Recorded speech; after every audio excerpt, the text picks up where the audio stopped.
MA final sociology paper first contemporary sociological theories. इसमें अभी तक हम चर्चा कर रहे थे nature and meaning of sociological theory. इसमें हमने अभी तक चर्चा की है समाजशास्त्रीय सिद्धांत क्या है, उसका विकास कैसे हुआ, उसका वर्गीकरण किन किन रूपों में हम कर सकते हैं, समाजशास्त्रीय सिद्धांत की विशेषताएं क्या क्या हैं। ये चर्चा अभी तक हम कर चुके हैं मीनिंग ऑफ सोशियोलॉजिकल थियोरी के अंतर्गत।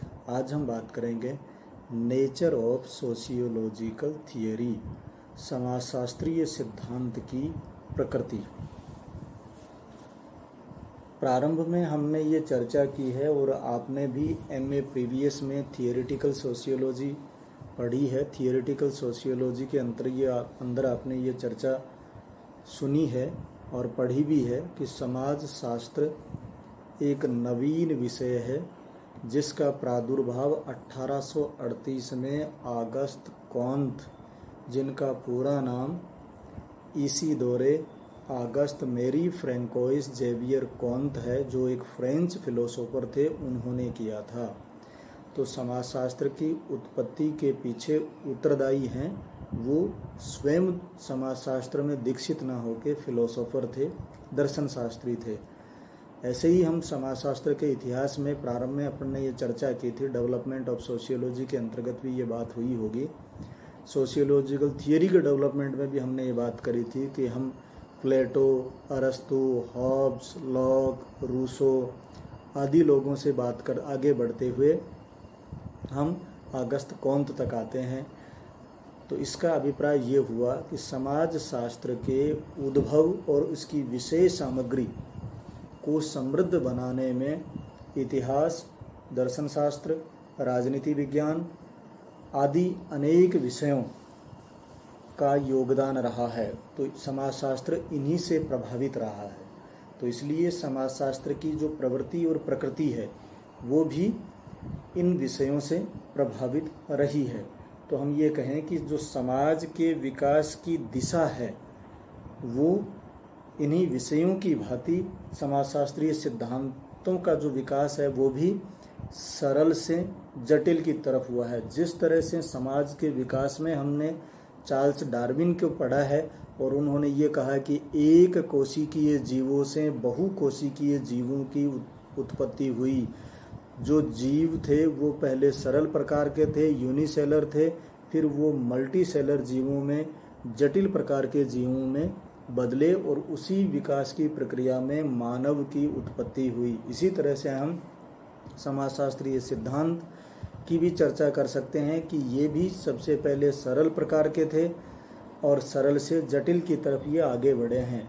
इन पर भी प्रभाव दर्शन शास्त्र का, राजनीति विज्ञान का, इतिहास का और दूसरे अन्य जो समाज विज्ञान के विषय पहले से प्रादुर्भाव में थे, पहले से वो अस्तित्ववान थे, उनका इसमें पड़ा है। जो टिमासेव का कथन है उससे के संदर्भ में दूसरे समाज विज्ञानी भी सहमत हैं।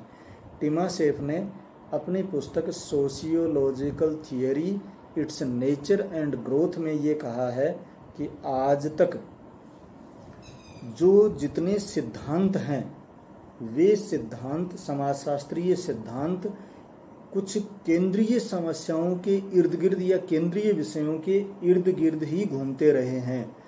जिनकी हम बात करें, टिमासेव ने जो उदाहरण दिया है उस आधार पे, जैसे जो विभिन्न समाजशास्त्रीय सिद्धांत हैं उनके केंद्रीय विषय हैं वो इस प्रकार रहे हैं कि समाज क्या है, संस्कृति क्या है, समाज और संस्कृति का विश्लेषण किन मौलिक इकाइयों के अंतर्गत होगा, इनके आपसी संबंध क्या हैं, समाज शास्त्र और उसकी उपयुक्त पद्धतियां क्या हैं, किन उपागम पद्धतियों को अपनाते हुए समाजशास्त्र आगे बढ़ता है, अध्ययन की प्रविधि पद्धति कैसी होगी, सूचनाएं कैसे संकलित की जाएंगी, समाज, संस्कृति और व्यक्ति इन तीनों के मध्य अंतः संबंध क्या हैं, समाज और संस्कृति में होने वाले परिवर्तनों को निर्धारित करने वाले कारक कौन से हैं।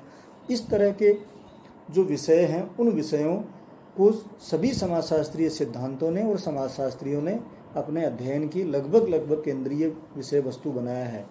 इसके अतिरिक्त भी और ऐसे विषय हैं जो समाजशास्त्र के अध्ययन की विषय वस्तु बने हैं, और ये जो विषय हैं यही समाजशास्त्र की प्रकृति को प्रारंभिक रूप से निर्देशित करने वाले विषय रहे हैं कि समाजशास्त्र में मानव समाज के सदस्य और संस्कृति के निर्माता के रूप में अध्ययन की केंद्रीय इकाई रहा है।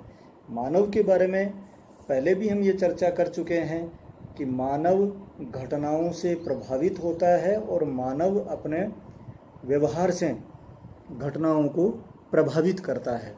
तो वो प्रभावित भी करता है और प्रभावित भी होता है। इस संदर्भ में हम बात करें तो उसका व्यवहार पल पल परिवर्तनशील रहता है। उसके व्यवहार की भविष्यवाणी करना थोड़ा सा दुरूह या कठिन कार्य रहता है। और जब मानव का व्यवहार परिवर्तनशील है तो यही दिक्कत समाजशास्त्रीय सिद्धांतों की प्रवृत्ति और प्रकृति को निर्धारित करने में भी आती है कि समाजशास्त्रीय सिद्धांतों की प्रकृति को भी हम इस तरह से निर्धारित कैसे कर दें कि अगर मानव का व्यवहार परिवर्तनशील है तो समाजशास्त्रीय सिद्धांत भी समय के साथ बदलते हैं। ये इस तरह की चर्चाएं समाजशास्त्रीय सिद्धांतों की प्रकृति को लेकर भी की गई हैं। Auguste Comte, Emile Durkheim, R K. Merton, Talcott Parsons आदि जो सामाजिक विचारक हैं उन्होंने समाजशास्त्र की प्रकृति को निर्धारित करने के लिए कार्य किया है। अपन ने ये चर्चा की थी कि कॉन्त ने समाजशास्त्र विषय को एक नए विषय के रूप में प्रतिपादित किया था, और वो इसलिए किया था कि वो समाज का समग्रता में अध्ययन करना चाहते हैं और वो अध्ययन वैज्ञानिक होगा, प्रत्यक्षवादी होगा, ऐसा ऑगस्ट कॉन्त का मानना था। तो ऑगस्ट कॉन्त ने समाजशास्त्र को प्राकृतिक विज्ञानों के समकक्ष स्थापित करने का प्रयास किया था, और उनका ये प्रयास था कि समाजशास्त्र भी विज्ञान बने। इसी दिशा में आगे एमिल डर्कहाइम, आर.के. मार्टन और टालकट पार्सन्स ने भी प्रयास किया, और इन विचारकों के दृष्टिकोण से जो समाजशास्त्र है वो एक विज्ञान है। इसके जितने भी समाजशास्त्रीय सिद्धांत हैं वे सारे वैज्ञानिक सिद्धांत हैं। इनमें जिन अवधारणाओं को प्रयुक्त किया गया है वे अवधारणाएं अंतः संबंधित एवं परीक्षणीय हैं। ये मान्यता है ऑगस्ट कॉन्त से लेकर टालकट पार्सन्स, आर.के. मर्टन तक के समाज वैज्ञानिकों की। इन लोगों ने ये सिद्ध करने का प्रयास किया है कि जिस तरह से विज्ञान में, प्राकृतिक विज्ञानों में अध्ययन क्रमबद्ध और व्यवस्थित ढंग से किया जाता है, उसी तरह से अध्ययन क्रमबद्ध और व्यवस्थित ढंग से समाजशास्त्र में भी संभव है। इसलिए जो अध्ययन की पद्धति है वो प्राकृतिक विज्ञानों के ही समान समाजशास्त्र के भी है। अंतर है वो केवल विषय वस्तु का है।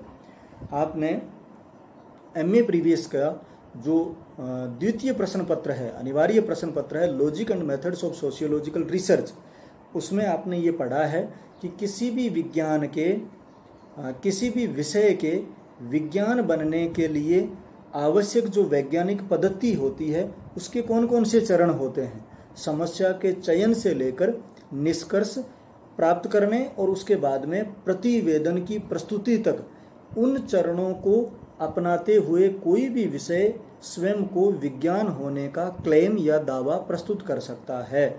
ये चरण क्रमबद्ध रूप से होते हैं। इनमें परीक्षण भी है, इनमें अवलोकन भी है, इनमें सत्यापन भी है, इनमें अन्वेषण भी है, इनमें वर्गीकरण भी है, इनमें संपादन भी है, इनमें सामान्यीकरण भी है। तो ये सारे विषय के चयन से लेकर उस विषय से संबंधित जो साहित्य और क्षेत्र है उसका सामान्य अवलोकन, प्राकल्पना का निर्माण, जो टूल्स और टेक्निक्स हैं और जो मेथोडोलॉजी है उसका निर्धारण, उस टूल्स, टेक्निक्स और मेथोडोलॉजी को अपनाते हुए सूचनादाताओं से संपर्क करना, फिर उनसे सूचनाओं का संकलन, विभिन्न विशेषताओं के आधार पर उन सूचनाओं का वर्गीकरण, उसके बाद में उनका संपादन, संपादन के बाद में संगठन, संगठन के बाद में उनका एनालिसिस और इंटरप्रिटेशन, एनालिसिस इंटरप्रिटेशन के बाद में उनका सामान्यकरण के बाद में जो रिपोर्ट है उस रिपोर्ट का जो प्रतिवेदन है उसका प्रस्तुतिकरण, ये सारे जो चरण हैं वो क्रमबद्ध ढंग से अगर पूरे किए जाते हैं तो एक विषय के विज्ञान बनने की प्रत्याभूति